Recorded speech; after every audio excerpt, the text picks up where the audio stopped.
சுண்டக்காய் புளிக்குழம்புக்கு எல்லாம் எடுத்து வச்சுருக்கிறேன். காய் தட்டி அலசி வச்சுருக்கிறேன்.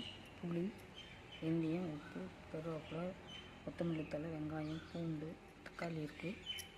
வரமிளகாயும் மல்லியும் அரைச்சிட்டு வந்து வச்சுருக்கிறேன். இப்போது அடுப்பத்தை வச்சு தாளிக்கலாம். எண்ணெய் விட்டுறலாம்.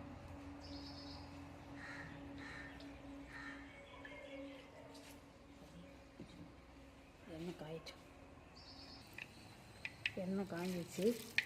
கடுகு சேர்த்துக்கலாம். வெங்காயம் போட்டுக்கலாம். அது கூடயே கொஞ்சம் பூண்டு போட்டுக்கலாம்.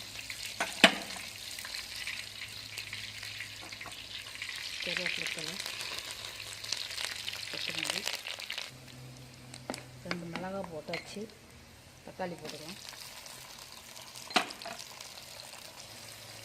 தக்காளி வணங்கிடுச்சு. சுண்டைக்காய் போட்டுக்கலாம்.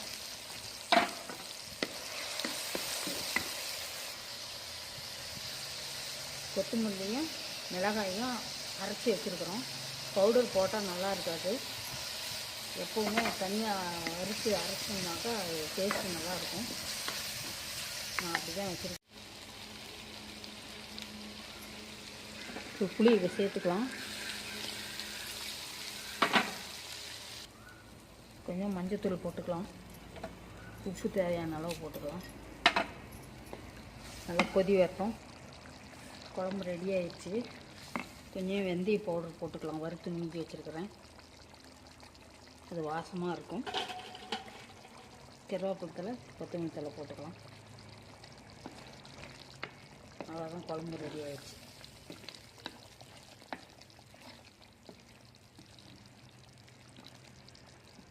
சாப்பிட்லாம்.